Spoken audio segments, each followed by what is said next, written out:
So good evening, everybody. It is April 29th. This is Tim Ash, President of the Vermont State Senate, here to talk to you about Vermont's response to the COVID-19 crisis, give a couple updates, and then have a conversation tonight with one of the state's leading educators to talk about how this crisis has impacted both the faculty and teachers, but also, of course, most importantly, the students. As we all know, schools were closed going on 6 weeks ago, I believe. And so it has been a overnight sea change, basically, for public education in these last few months of the school year.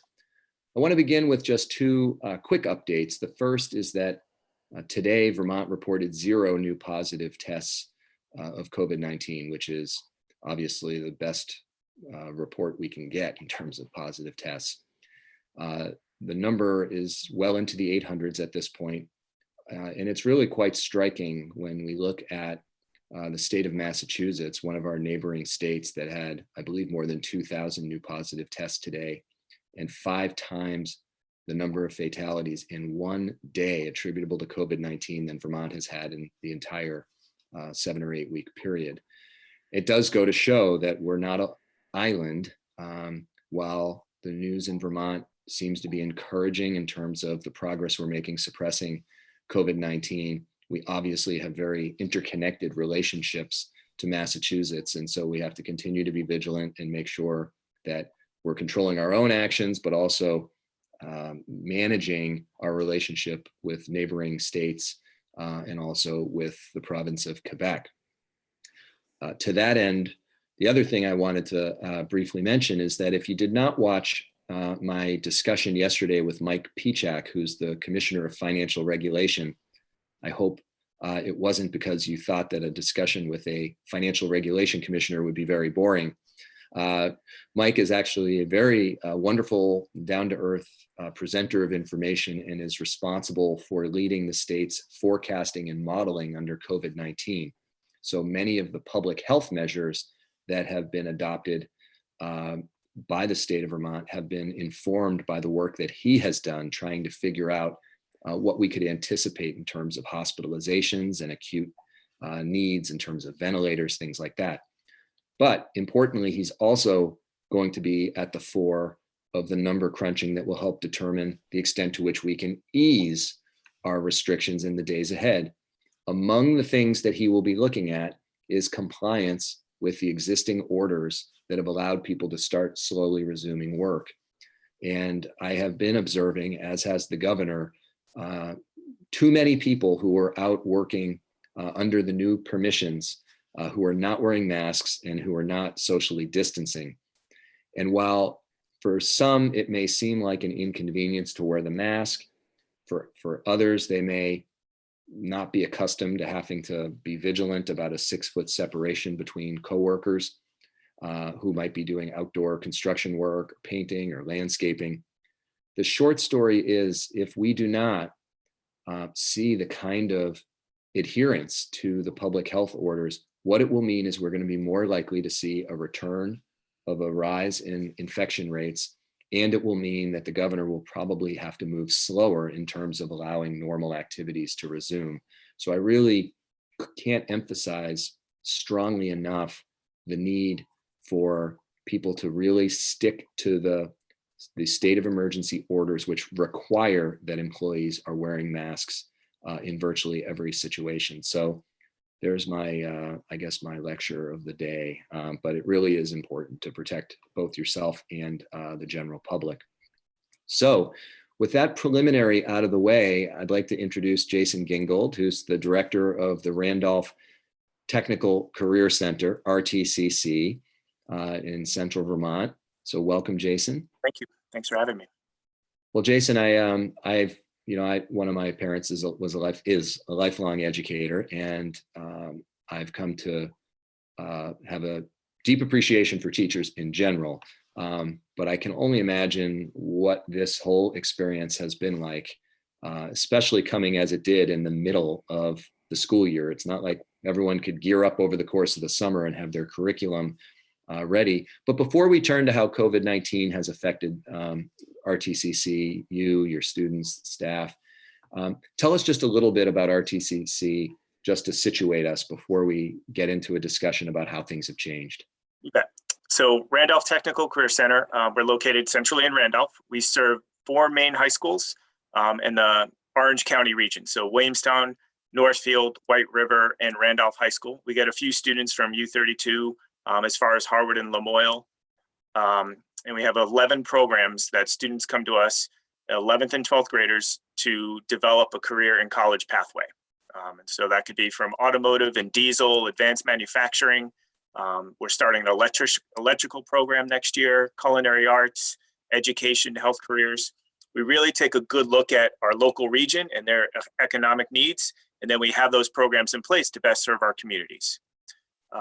We pride ourselves on every student leaving with at least one industry recognized certificate. Last year, we earned about 400 of those as a center. Wow. So we're really proud of that. Students can take concurrent or dual enrollment college classes. We want students to leave with college credit, regardless whether they're making that transition or not. I would say about 65% of our students participate in what we call work-based learning. So they come to school for a few days and work in the afternoons or the mornings or a few days, and they get paid for that. So they're getting real valuable work experience, and that usually transition into a job after they graduate, which is guaranteed. And we have a 93% what we call enrollment, enlisted, or employed after a student graduates from high school, which we're really proud of. How does that compare to typical high school? I think it's a little higher than a typical high school. And you know, our focus is really to work with on those 2 options with 11th and 12th graders, developing that career post-secondary kind of training or college pathway. And are most of your students in that junior, senior category, or are they spread all throughout the high school age range? Just 11th and 12th graders. Okay, so all great.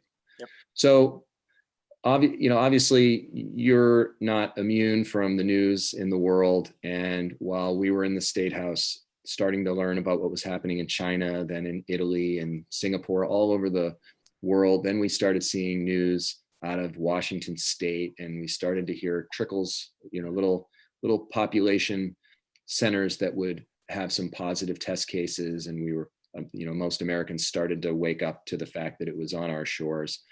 At what point did you start to think, this might actually impact our school in ways that we maybe aren't so ready for? What was the sort of moment you started to appreciate that this could be coming Rtcc's way? Yeah, on Friday was Friday the 13th, Friday, March 13th, right? It was a big day where we started getting some small pieces of information. And by the time we came back to school, Monday the 16th, we had our last face-to-face in-person staff meeting. Our superintendent happened to come in that day and answer some other questions. And that was the day where we had about 50% attendance. That was the day it really hit for most schools. The next day, schools was technically closed. And we started right away on our transition plan. Well, the governor announced, so the State House closed on Friday the 13th, probably a poorly chosen day. We should have picked the 12th or the 14th, but we closed on the 13th. And I believe it was that Sunday that the governor announced that schools had to be closed by Wednesday. So there were 2 days. And correct. I think the idea was that parents could keep their kids home, but didn't have to, and there could be kind of a transition. Yep. When the governor made the announcement on that Sunday, had there been any advance warning that came to you and your coworkers from either the Agency of Education, the governor's office, the superintendent's office? There wasn't as much advance warning, but we had internal discussions. And I think, by Monday afternoon, we had already started to develop our transition plan to, it's not online learning, but to remote and distance learning. And what that would mean and what support systems we need to have in place. One of the things that we did was before all this started, on the last Friday of every month, we give every student a bag of groceries to take home, whether they could pick it up or not. And as we got closer to March 13th and Monday the 16th, we depleted our supplies because we thought schools would be closed for a little bit. And what a better way to send students off, not knowing if they're going to get a warm meal when they can't come back to school, was with a bag of groceries and a Chromebook. So those are the 2 first steps that we really started taking before we had a lot of information. How did your instructors, what was the sort of break room, teachers lounge vibe like on that Monday and Tuesday after the governor's announcement, but before things were officially closed? Yeah, career technical instructors tend to be one of the most resilient, flexible, and adaptable groups. All of them come from some kind of industry where they've had to deal with this as an owner of a business or some kind of employee, and they roll with it. They're quick to adapt. They understand that the relationships we've built with students in quarters 1, 2, or 3 is going to carry us through this. So they're already talking to students, figuring out plans, how to make this work. So they're really resilient and positive. Well, I believe that, but I also know that people can still be freaked out by news of a pandemic closing school, which had not happened. Yeah. Any trepidation about where that might leave the school year and how it might absolutely, I think, for the upcoming couple months? Yeah, it's hard for teachers not to want to come into the building. It's hard for them not to want to come to work. It's hard for, the secretary who answers the phones every day and is the first person on the front line who sees students walk in the building and not want to be there and say hi to them. It's hard for our staff not to see the people they see for 5 hours a day, and that they build these positive relationships with. Sometimes, our adults in schools are the only positive mentor that a student may have in their life. And it's hard for that relationship to get severed and only see them through technology. Sure. I think staff are also, we have to remember as a community that teachers have families. I have one teacher who has twin boys. They're in 5th grade, and he is their teacher and his own teacher in his class. And, it's a struggle for everybody. So you've described showing up on the Monday and Tuesday before schools were closed and developing distance plans. How much, prior to the announcement on that Sunday that schools were going to be closed officially statewide on Wednesday, had your staff done any preparation for what would happen in the eventuality that there were schools closed such that there needed to be remote or distance learning? Yep. Most of our programs are already using Google Classroom, or on top of that, we have a curriculum with a textbook that may have an online curriculum that's already developed. And so in combination with Google Classroom, the online curriculum, I feel like we were pretty set up. And really what we implemented that we thought in order to be the greatest success was to continue the relationship building that we have with our students. So right away, we started an attendance system where if a student contacts us through email and text, Snapchat, some kind of, we know they're okay mentally and socially for their well-being, we'll count that as attendance. And we started that attendance tracker right on March 18th. The other thing that we did is VLC reached out and offered up a basic online kind of remote learning guidelines. And we had our staff take that as professional development, which was really helpful. And then the third thing that we did was all of our staff have implemented Google Hangouts with students.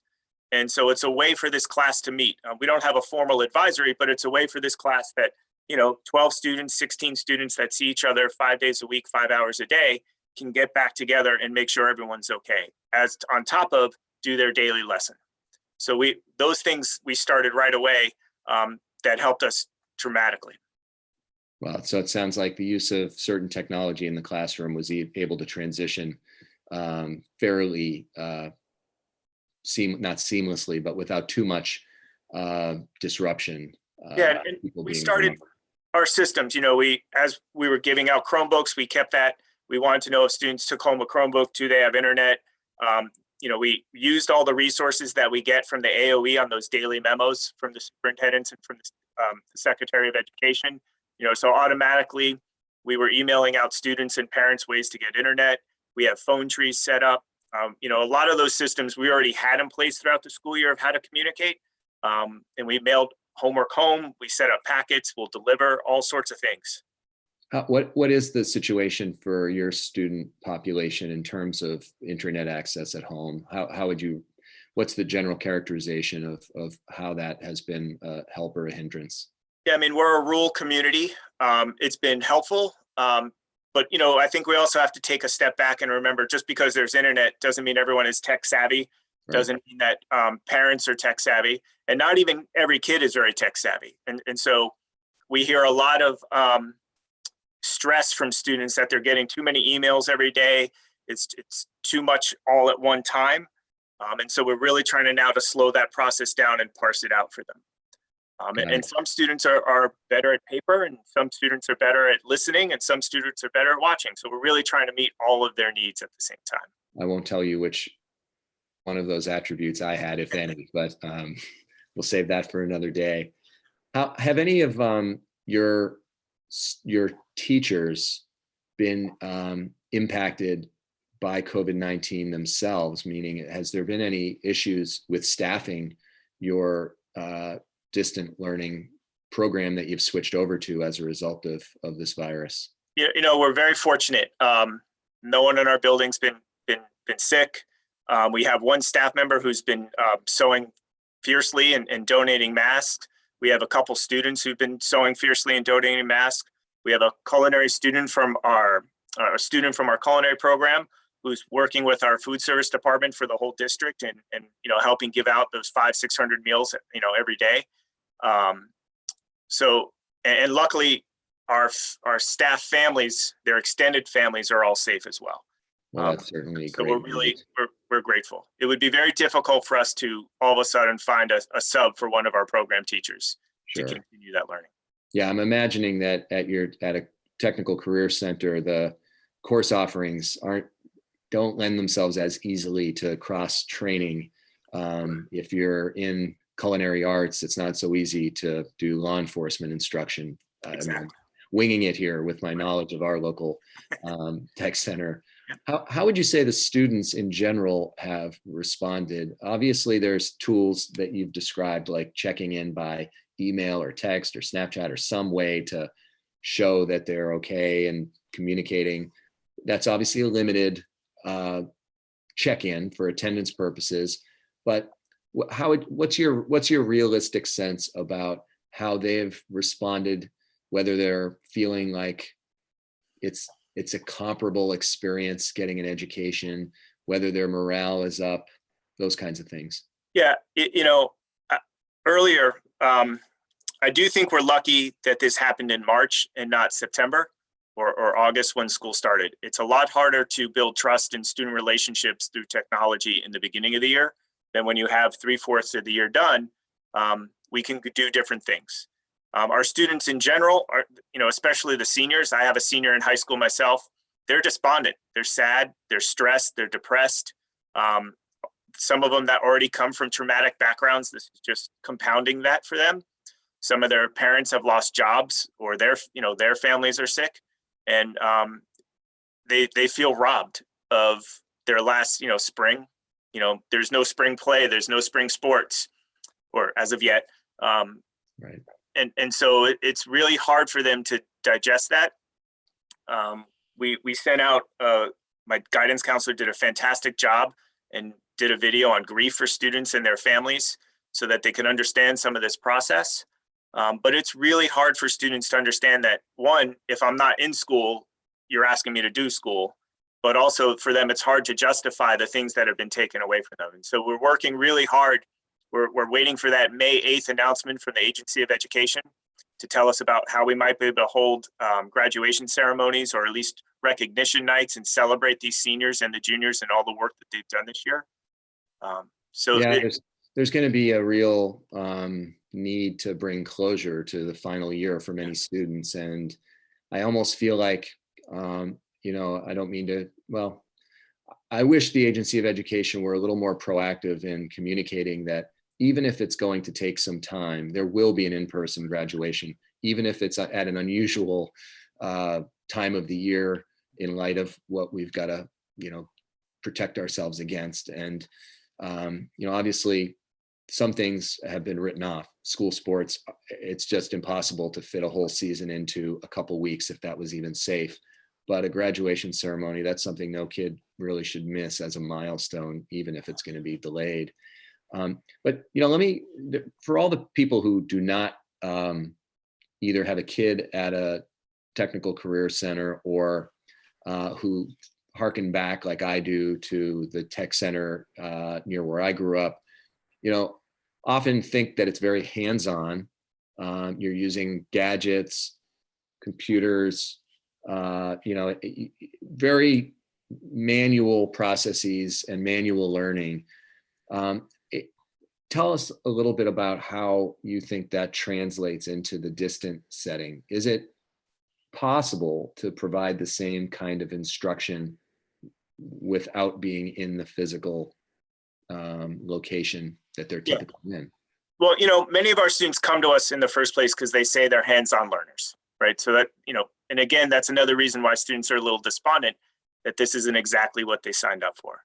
At the same time, the technical career centers are advancing, healthcare, auto technology and Prius batteries and electrical hybrid vehicles. We're advancing with today's technology probably just as fast as local industry. And we have program advisory boards, and we get great federal and state funding to really ensure that our equipment and our curriculum is up to today's industry. And that translates really well through distance learning as well. The relationships that career centers build with their students, you can watch a video, you can build this in your backyard, you can show alternative methods to do things rather than just in brick and mortar school. Is it something we transition to for the rest of the year or future years? Probably not.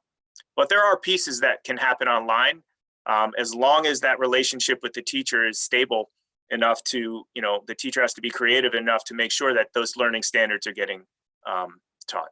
So how do the teachers, now that you said that they were quick to be resilient and just recognize the reality that was confronting them head on and start moving towards a new curriculum that wasn't in person. We're now 6 weeks in. How are the teachers in terms of morale? And almost don't even want to utter the words, but if we had to go through a whole school year like this, do you think that would actually be a drag on the ability to retain some of your teachers because it's different than what they were accustomed to, the relationship building in person, things that you've described? Yeah, I put my faith in teachers. I don't think they'd give up or choose not to do this. I think our students might, our potential students, if we had all career centers next year had to start this way, because they come from ascending high school and they don't know career technical education as well, if they haven't started with us, it might be a little difficult to hold our enrollment. And at the same time, career centers are a wonderful place to retrain adults and students that are unemployed and help fix our economy. We already have the infrastructure in place to do that. How far are you from Vermont Technical College? 5-minute ride. So do you guys have any relationship there? I imagine that they have facilities that might be of particular value to some of your programs. Yep. Some of our students from our mechanical programs, so advanced manufacturing, diesel, auto, and agriculture and nursing tend to go to VTC. We also send students to their certificate programs. And we have some articulation agreements as well. We work very closely with them on really trying to join our programming so college credits can leak down into the high school. That's really great news. So we're about to wrap. I just wanted to maybe give you an opportunity to reflect back now. We're 6 weeks into this experience. We obviously all hope that we're nearing the end of the particular set of restrictions. We know the schools aren't opening up this year. But when you look back at this point, are there any moments that really stand out that you think that once this whole experience has come to a conclusion, which it will, that you know that you're going to look back and remember as one of the milestones that really was powerful and evoked a important memory for you? Yeah, there's a few. Our guidance counselor made some great videos for our students to give them hope. And those are on our website, and we emailed them out to students and families. And it's just a nice collage of all our teachers. And it's really tragic to see empty schools when they should be full. And so those videos were really uplifting. It's been great to see some of our students who are working full time to benefit their community, either in food kitchens, making masks, something to help save lives. We as a tech center donated all our PPE equipment to Gifford Hospital. I feel good that we can contribute in that way. And we have our mental health counselor who is he has a 100 student caseload. He's got a 6-foot board in his truck and 2 chairs, and he's been going to see those students that are stuck. that are having a really difficult time to make sure they're emotionally safe and not going to do harm. So, those are the things that I feel really good about, is that our community, both local and school, has really risen to this occasion. Our school district has a child care center for essential employees. We're feeding everyone Monday, Wednesday, and Friday. And we're really trying to get past this as a community, and people have risen up to that challenge. Well, those are all really kind of amazing anecdotes of people who've stepped up, ranging from faculty to students, working with the community. And, I know I expressed the whole Senate's view that we're so thankful for all of our educators who have effectively transformed on a dime. And, legislators were slow to be able to shift over to distance legislating.